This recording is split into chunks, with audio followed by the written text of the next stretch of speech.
Hello friends, welcome back to our channel. Friends, ఈ వీడియోలో మనం ఈరోజు అన్ని న్యూస్ పేపర్లో వచ్చినటువంటి ఇంపార్టెంట్ ఎడ్యుకేషన్ అప్డేట్స్తో పాటు చాలా ముఖ్యమైనటువంటి కరెంట్ అఫైర్స్ కూడా రావడం జరిగింది. సో వాటన్నిటి గురించి వన్ బై వన్ ఈ వీడియోలో అయితే చూద్దాం. వీడియో చూస్తున్న ప్రతి ఒక్కరు వీడియోని ఖచ్చితంగా లైక్ చేయండి. So daily 1 to 2 hours work చేసి దాదాపుగా 8 న్యూస్ పేపర్ చదివి ఇన్ఫర్మేషన్ మీకు అయితే అందించడం జరుగుతుంది. చాలామంది మన వీడియోస్ను చూస్తున్నారు కానీ లైక్ చేయట్లేదు. ఖచ్చితంగా లైక్ చేయండి. వీడియోకి అయితే నేను 1000 లైక్స్ ఎక్స్పెక్ట్ చేస్తున్నాను. సో ఇది ఎవరికైతే యూస్ ఉంటుందో వారికి షేర్ చేయండి. అదేవిధంగా సబ్స్క్రైబ్ చేసుకొని చూడండి. రెగ్యులర్గా మీకు జాబ్ అప్డేట్స్ అంతాయి. మన ఛానల్కి సంబంధించిన టెలిగ్రామ్ గ్రూప్లో కూడా జాయిన్ కాండి. సో దాంట్లో కూడా రెగ్యులర్గా జాబ్ అప్డేట్ షేర్ చేస్తున్నాను. మీకు చాలా యూజ్ ఉంటుంది. ఆ గ్రూప్లో కంపల్సరీ జాయిన్ కాండి. ఫ్రెండ్స్, మన ఛానల్ ద్వారా గ్రూప్ 2 కావచ్చు, గ్రూప్ 3కి సంబంధించి అన్ని సబ్జెక్టులతో కూడినటువంటి టెస్ట్ సిరీస్ అనేది మన యాప్లోకి తీసుకురావడం జరిగింది. సో దీని ద్వారా మొత్తం 250 టెస్టులు అయితే మీకు అందించడం జరుగుతుంది. ప్రశ్నలు తెలుగు మరియు ఇంగ్లీష్ మీడియంలో అయితే ఉంటాయి. ప్రజెంట్ ఈ టెస్ట్ సిరీస్ అనేది 399 రూపీస్కి అయితే అందించడం జరుగుతుంది.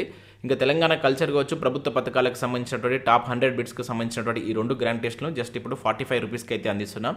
సో ఈ టెస్ట్కి సంబంధించి మీరు ఆన్లైన్లో టెస్ట్ రాసుకోవచ్చు, పీడిఎఫ్ కూడా డౌన్లోడ్ చేసుకొని ప్రింట్ తీసుకోవచ్చు. ఇంకా ఇండియన్ పాలిటిక్స్ సంబంధించి 120 రూపీస్ ఉండేటువంటి ఈ టెస్ట్ సిరీస్ని ఇప్పుడు 49 రూపీస్కి అందించడం జరుగుతుంది.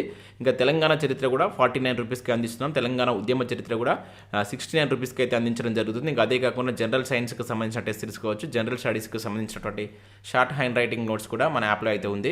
ఒకసారి యాప్లో డౌన్లోడ్ చేసుకుని అక్కడ శాంపిల్ టెస్ట్లు ఉంటాయి. చూసిన తర్వాత నచ్చితే కోర్స్ అయితే తీసుకోండి.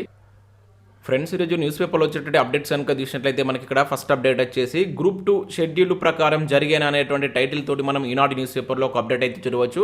సో త్వరలో సమీక్ష నిర్వహించనున్నటువంటి ప్రభుత్వం వచ్చే వారంలో స్పష్టత వచ్చే అవకాశం అని చెప్పేసి ఇక్కడ చూడవచ్చు.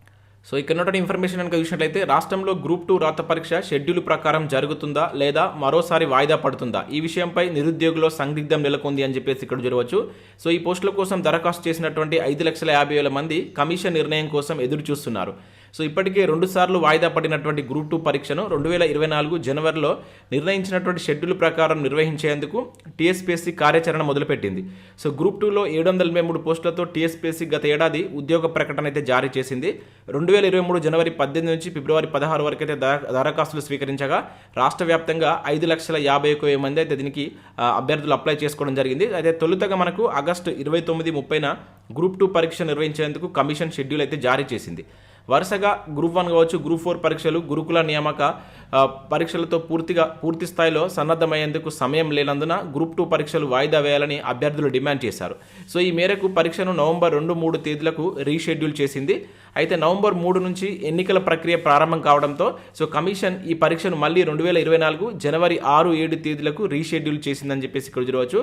సో ప్రస్తుతం కమిషన్ గ్రూప్ 2 పరీక్షలు నిర్వహించేందుకు పరిపాలనపరమైనటువంటి ఏర్పాట్లు అయితే చేస్తుంది. సో పరీక్షా కేంద్రాలు గుర్తించేందుకు వీలుగా జిల్లా కలెక్టర్కు లేఖలు రాసింది. సో గ్రూప్ 1, గ్రూప్ 2తో పాటు ఇతర నియామక పరీక్షలు తాజా పరిస్థితిపై ఇప్పటికే వివరాలు తీసుకున్నటువంటి ప్రభుత్వం త్వరలో సమీక్ష నిర్వహించనుంది. సో ఈ సమీక్షలో గ్రూప్ 2 పరీక్ష నిర్వహణపై స్పష్టత వచ్చే అవకాశం ఉన్నట్లు సమాచారం అంటే ఇక్కడ మనం ఈనాడులో ఒక అప్డేట్ అయితే చూడవచ్చు. సో వచ్చే వారంలో దీనిపైన స్పష్టత వచ్చే అవకాశం ఉందని చెప్పేసి అయితే ఇక్కడ ఇవ్వడం జరిగింది. సో గ్రూప్ 2 పరీక్ష అనేది షెడ్యూల్ ప్రకారం జరగాలా లేకుంటే పోస్ట్పోన్ చేయాలా అనేది సో మీ యొక్క ఒపీనియన్ వీడియోని లైక్ చేసి కింద తెలియజేసేటువంటి ప్రయత్నం చేయండి. సో దీనిపైన ప్రభుత్వం ఒక సమీక్ష నిర్వహించిన తర్వాత నిర్ణయం తీసుకునే అవకాశం అయితే ఉంది. ఎవరైతే గ్రూప్ 2 కోసం ప్రిపేర్ అవుతున్న అభ్యర్థులు అయితే సీరియస్గా మీ ప్రిపరేషన్ అయితే కొనసాగించండి. మనకు ప్రభుత్వం నుంచి అఫీషియల్గా ప్రెస్ నోట్ వచ్చినప్పుడు మాత్రమే మనం ఇది పోస్ట్పోన్ అయిందని చెప్పేసి అనుకోవాల్సి ఉంటుంది కనుక సో అప్పటి వరకు మీ యొక్క ప్రిపరేషన్ అయితే కంటిన్యూస్గా చేసేటువంటి ప్రయత్నం అయితే చేయండి. సో నెక్స్ట్ అప్డేట్ కనుక చూసినట్లయితే సలహాదారులకు సర్కార్ జలకంటి ఇక్కడ ఒక అప్డేట్ మనం చూడవచ్చు. 7 నియామకాలు రద్దు, ఉత్తర్వులు జారీ చేసిన సీఎస్, రేవంత్ సర్కార్ కీలక నిర్ణయం అని చెప్పేసి ఇక్కడ ఒక అప్డేట్ మనం చూడవచ్చు. సో ఇక్కడ చూసినట్లయితే బీఆర్ఎస్ ప్రభుత్వ హయాంలో ప్రభుత్వ సలహాదారులుగా పనిచేసిన వారికి కొత్తగా ఏర్పాటైనటువంటి రేవంత్ రెడ్డి సర్కార్ షాక్ ఇచ్చింది. సో కొత్త ప్రభుత్వం వచ్చిన వారు తమ పదవులకు రాజీనామా చేయకపోవడంతో 7 సలహాదారులను తొలగిస్తూ సీఎస్ శాంతి కుమారి శనివారం ఉత్తర్వులు జారీ చేశారంటే ఇక్కడ ఒక అప్డేట్ చూడవచ్చు. సో దానిలో టోటల్ ఇక్కడ వాళ్ళ 7 సంబంధించిన ఫోటోలు చూడవచ్చు. వాళ్ళు ఏ డిపార్ట్మెంట్లకు సంబంధించిన వారిని కూడా ఇక్కడైతే ఇవ్వడం జరిగింది.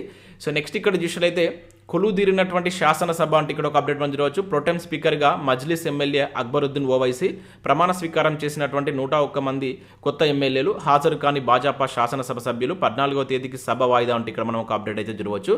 సో మనకు కొత్తగా ఎన్నికైనటువంటి ఎమ్మెల్యేలు అయితే నిన్న సో ప్రమాణ స్వీకారం అయితే చేయడం జరిగింది. మొత్తం 101 మంది అయితే ప్రమాణ స్వీకారం చేశారు. సో ఇక్కడ మనం గుర్తుంచుకోవాల్సింది ఏంటంటే కరెంట్ అఫైర్స్ పరంగా ప్రొటెం స్పీకర్గా మజ్లిస్ ఎమ్మెల్యే సో అక్బరుద్దీన్ ఓవైసీ అయితే చేయడం జరిగింది. చాలా ఇంపార్టెంట్. ఈ ప్రొటెం స్పీకర్ అనేటువంటి దాన్ని మనం ఏ దేశ రాజ్యాంగం నుంచి తీసుకున్నాం అనేది కింద మీరు కామెంట్ చేసేటువంటి ప్రయత్నం చేయండి. సో టోటల్ ఇక్కడ మనకు 101 మంది నిన్న ప్రమాణ స్వీకారం అయితే చేయడం జరిగింది. ఇక్కడ భాజపాకు సంబంధించినటువంటి శాసనసభ్యులు మాత్రం హాజరు కాలేదని చెప్పేసి ఇక్కడ ఇచ్చారు. ఇక దాంతోపాటు ఇక్కడ మనకు మంత్రులకైతే శాఖలు కేటాయించడం జరిగింది. సో ఇక్కడ కాంగ్రెస్ ప్రభుత్వం కొత్తగా ఎన్నికైనటువంటి ఈ మంత్రులకు సంబంధించి శాఖలు అయితే కేటాయించింది. చాలా ఇంపార్టెంట్ ఇది, మనకు రానున్నటువంటి పోటీ పరీక్షలు కూడా అడగడానికి ఛాన్స్ ఉంటుంది. ఇక్కడ సీఎం రేవంత్ రెడ్డి వద్ద ఉన్నటువంటి శాఖలు ఏంటి, మున్సిపల్ కావచ్చు, అడ్మినిస్ట్రేటివ్, పట్టణాభివృద్ధి, సాధారణ పరిపాలన, అదేవిధంగా శాంతి భద్రతలు అంటే హోమ్ అండ్ ఇంకా ఇతరులకు కేటాయించినటువంటి శాఖలు అంటే ఇక్కడ ఇచ్చారు. ఇంకా అవే కాకుండా మల్లు బట్టి విక్రమార్కకు సంబంధించి ఆర్థిక శాఖ అండ్ విద్యుత్ అని చెప్పేసి ఇచ్చారు. ఇక్కడ ఉత్తమ్ కుమార్ రెడ్డికి సంబంధించి చూసినట్టయితే నీటిపారుదల, అదేవిధంగా డెవలప్మెంట్, ఆహారం, పౌర సరఫరా అని చెప్పేసి చూడవచ్చు. ఇంకా దామోదర్ నరసింహకు సంబంధించి వైద్య ఆరోగ్యం అండ్ సంక్షేమం, శాస్త్ర సాంకేతికం అని చెప్పేసి ఇచ్చారు. ఇక కోమటిరెడ్డి వెంకటరెడ్డి వచ్చేసి రోడ్లు, భవనాలు, సినిమాటోగ్రఫీ. ఇంకా శ్రీధర్ బాబుకు సంబంధించి చూసినట్టు ఇక్కడ మనకు ఐటీ మినిస్టర్గా అయితే మనకు శ్రీధర్ బాబుకి ఇవ్వడం జరిగింది. దాంతో పాటుగా ఇక్కడ మనకు శాసనసభ వ్యవహారాలు కూడా అతనికి ఇవ్వడం జరిగింది. ఇంకా పొంగులేటికి సంబంధించి ఇక్కడ చూసినట్లయితే రెవెన్యూ, హౌసింగ్, సమాచార, పౌర సంబంధాలు అని చెప్పేసి చూడవచ్చు. పొన్నం ప్రభాకర్కు రవాణా, బీసీ సంక్షేమం, కొండ సురేఖకు సంబంధించి అటవీ, పర్యావరణం, దేవాదాయం అండ్ అదేవిధంగా అనసూయ సీతక్కకు వచ్చేసి మనకు పంచాయతీరాజ్, గ్రామీణాభివృద్ధి అండ్ మహిళా శిశు సంక్షేమం ఇచ్చారు. ఇంకా తుమ్మల నాగేశ్వరరావుకి వచ్చేసి ఇక్కడ వ్యవసాయ, మార్కెటింగ్ అండ్ సహకారం, చేనేత జౌలి అండ్ జూపల్లి కృష్ణారావుకి వచ్చేసి ఎక్సైజ్, పర్యాటకం అని చెప్పేసి ఈ విధంగా తీయడం జరిగింది. సో వీటన్నిటి మీరు గుర్తుంచుకోండి. ఇంకా నెక్స్ట్ విషయంలో మనకి ఈనాడు ప్రతిభకు సంబంధించినట్లయితే ఇక్కడ మనకు ప్రతిరోజు అయితే కరెంట్ అఫేర్స్ ప్రశ్నలు ఇస్తారు. సో వీటిని చూడండి. దాంతోపాటు ఇక్కడ మనకు ఆర్థమెటిక్కి సంబంధించి, ముఖ్యంగా గణితానికి సంబంధించి, సాంఖ్యక శాస్త్రానికి సంబంధించిన ఒక ఆర్టికల్ అయితే ఇచ్చారు. అండ్ దాంతోపాటు ఇక్కడ బయాలజీకి సంబంధించినటువంటి బిట్ బ్యాంక్ కూడా చూడవచ్చు. సో వీటిని డౌన్లోడ్ చేసుకొని ప్రాక్టీస్ చేసేటువంటి ప్రయత్నం చేయండి. సో ఇవి మనకు వివిధ న్యూస్ పేపర్లో వచ్చినటువంటి education updates. Next current affairs చూద్దాం. చాలా ఇంపార్టెంట్ కరెంట్ అఫేర్స్ ఉన్నాయి, స్కిప్ చేయకుండా చూడండి. ఒకటే వీడియోలో మీకు ఎడ్యుకేషన్ అప్డేట్స్ అదేవిధంగా కరెంట్ అఫేర్స్ అనేది కలిపి అయితే అందించడం జరుగుతుంది. చాలామంది చూస్తున్నారు కానీ లైక్ చేయట్లేదు. ఖచ్చితంగా లైక్ చేసి మీ మిత్రులకైతే షేర్ చేయండి. నేను చెప్తున్నా కూడా చాలా తక్కువ మంది అయితే లైక్ చేస్తున్నారు. సో ఇక్కడ మనం ఫస్ట్ కరెంట్ అఫేర్ కనుక చూసినట్లయితే ప్రపంచ బీమా కంపెనీల్లో ఎల్ఐసికి 4వ స్థానం అని చెప్పేసి ఇక్కడ ఒక ఇంపార్టెంట్ కరెంట్ అఫేర్ అయితే చూడవచ్చు. సో కంపెనీ వద్ద 42 లక్షల కోట్ల నిల్వలు, S&P గ్లోబల్ అధ్యయన నివేదిక వెల్లడి అని చెప్పేసి ఇక్కడ మనం చూడవచ్చు. సో ఇక్కడ మనం చూసినట్లయితే ప్రపంచంలో 50 అతిపెద్ద బీమా కంపెనీల్లో life insurance of corporation India అనేటువంటిది మనకు 4వ స్థానంలో నిలవడం జరిగింది. జర్మనీకి చెందినటువంటి ఇక్కడ ఆలియాంజ్ SEK అగ్రస్థానం దక్కగా చైనా లైఫ్ ఇన్సూరెన్స్ అనేటువంటిది సెకండ్ ప్లేస్లో ఉంది. సో మనది భారతదేశానికి సంబంధించిన ఎల్ఐసి అనేటువంటిది 4th ప్లేస్లో ఉంది. ఇది గుర్తుంచుకోండి. ఇచ్చినటువంటి కంపెనీ, ఏ కంపెనీ దీనికి సంబంధించిన నివేదిక ఇచ్చిందంటే ఇక్కడ మనకు S&P గ్లోబల్ అధ్యయనం అనేటువంటి ఈ నివేదిక ప్రకారం మనకు మన భారతదేశానికి చెందినటువంటి ఎల్ఐసి బీమా కంపెనీ అనేటువంటిది ప్రపంచంలో 4వ స్థానంలో ఉంది. ఓకేనా, ఈ రకంగా మన క్వశ్చన్ అడుగుతారు. ఇది గుర్తుంచుకోండి, ఏ నివేదిక ప్రకారం అని చెప్పేసి అక్కడ మెన్షన్ చేయడానికి ఛాన్స్ ఉంటుంది కనుక సో అది గుర్తుంచుకోండి. సో నెక్స్ట్ కరెంట్ అఫేర్ ఇక్కడ చూసినట్లయితే ప్రపంచంలో అతిపెద్ద ఆఫీస్ బిల్డింగ్ అని చెప్పేసి ఇక్కడ ఒక ఇంపార్టెంట్ కరెంట్ అఫేర్ చూడవచ్చు. సూరత్లో 17న ప్రారంభించనున్నటువంటి మోడీ అని చెప్పేసి ఇక్కడ చూడవచ్చు. సో ప్రపంచంలోనే అతిపెద్ద ఆఫీస్ భవనాన్ని ప్రధాని నరేంద్ర మోడీ ఈ నెల 17న ప్రారంభించనున్నారు. సో సూరత్లో డైమండ్ బోర్సీ పేరుతో ఈ అతిపెద్ద కార్యాలయ భవనాన్ని 3,500 కోట్ల రూపాయలతో అయితే నిర్మించారంట.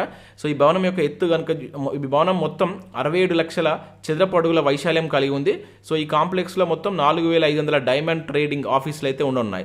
సో ఈ సంవత్సరం ఆగస్టులో గిన్నిస్ బుక్ ఆఫ్ వరల్డ్ రికార్డ్స్లో దీన్ని ప్రపంచంలోనే అతిపెద్ద ఆఫీస్ భవనంగా కూడా గుర్తించినట్లు ఇక్కడైతే చూడవచ్చు. సో ఇక్కడ మనం గుర్తుంచుకోవాల్సిందంటే ఇటీవల ప్రపంచంలోనే అతిపెద్ద ఆఫీస్ బిల్డింగ్ ఏ పట్టణంలో వచ్చింది అని చెప్పేసి అడగడానికి ఛాన్స్ ఉంటుంది. సూరత్లో అని చెప్పేసి గుర్తుంచుకోండి. ఇది ఈ నెల 17న మోడీ గారు దీన్ని ప్రారంభించనున్నట్లు ఇక్కడ ఇచ్చారు. ఇది already Guinness book of world రికార్డులో కూడా చోటు సంపాదించిందని చెప్పేసి కూడా ఇక్కడ ఇవ్వడం జరిగింది. ఇక నెక్స్ట్ చూసినట్టయితే 4వ జాతీయ లోక్ అదాలత్లో 1.17 కోట్ల కేసులు పరిష్కారం అని చెప్పేసి ఇక్కడ ఒక అప్డేట్ జరగవచ్చు. సో ఇక్కడ మనం చూసినట్లయితే దేశవ్యాప్తంగా 34 రాష్ట్రాలు, కేంద్రపాలిత ప్రాంతాల్లో శనివారం నిర్వహించినటువంటి 4వ లోక్ అదాలత్, ఇది గుర్తుంచుకోండి. సో 1.17 కోట్ల కేసులు పరిష్కారమైనట్లు జాతీయ న్యాయ సేవల ప్రాధికార సంస్థ తెలిపింది. తద్వారా రూపాయలు 20,150 కోట్ల విలువైనటువంటి వివాదాలకు ముగింపు పలికినట్లయిందని చెప్పేసి ఇక్కడ మనం చూడవచ్చు. ఇక్కడ దాంతోపాటు పెండింగ్లో ఉన్నటువంటి చాలా కేసెస్ కూడా ఇక్కడ క్లియర్ అయినట్లయితే మనం చూడవచ్చు. సో ఇక్కడ మనం గుర్తుంచుకోవాల్సిందంటే ఇది ఎన్నోవ జాతీయ లోక్ అదాలత్, 4వ జాతీయ లోక్ అదాలత్ ఎన్ని కోట్ల కేసులు పరిష్కరించారంటే 1.17 కోట్ల కేసులు అయితే పరిష్కరించడం జరిగింది. సో ఇవి మనకు వివిధ న్యూస్ పేపర్లో వచ్చినటువంటి ముఖ్యమైనటువంటి ఎడ్యుకేషన్ అప్డేట్స్, అదేవిధంగా కరెంట్ అఫేర్స్. ఈరోజు చాలా తక్కువ కరెంట్ అఫేర్స్ ఉన్నాయి, అదేవిధంగా ఎడ్యుకేషన్ అప్డేట్స్ కూడా తక్కువ ఉన్నాయి. సో వీడియో నచ్చినట్లయితే లైక్ చేసి మీ మిత్రులకు షేర్ చేయండి. అదేవిధంగా మన యాప్ను డౌన్లోడ్ చేసుకోండి. సో దానిలో కూడా మీకు యూస్ఫుల్ కంటెంట్ అయితే ఉంది. మన టెలిగ్రామ్ గ్రూప్లో కూడా జాయిన్ కండి. నేను వీక్లీ వన్స్ ఈ కరెంట్ అఫేర్ క్లిప్స్ అనేటువంటి దాంట్లో నేను షేర్ చేసేటువంటి ప్రయత్నం చేస్తాను కనుక ప్రతి ఒక్కరు మన యొక్క టెలిగ్రామ్లో జాయిన్ అయ్యేటువంటి ప్రయత్నం చేయండి. కింద లింక్ ఉంటుంది. So thanks for watching. Thank you.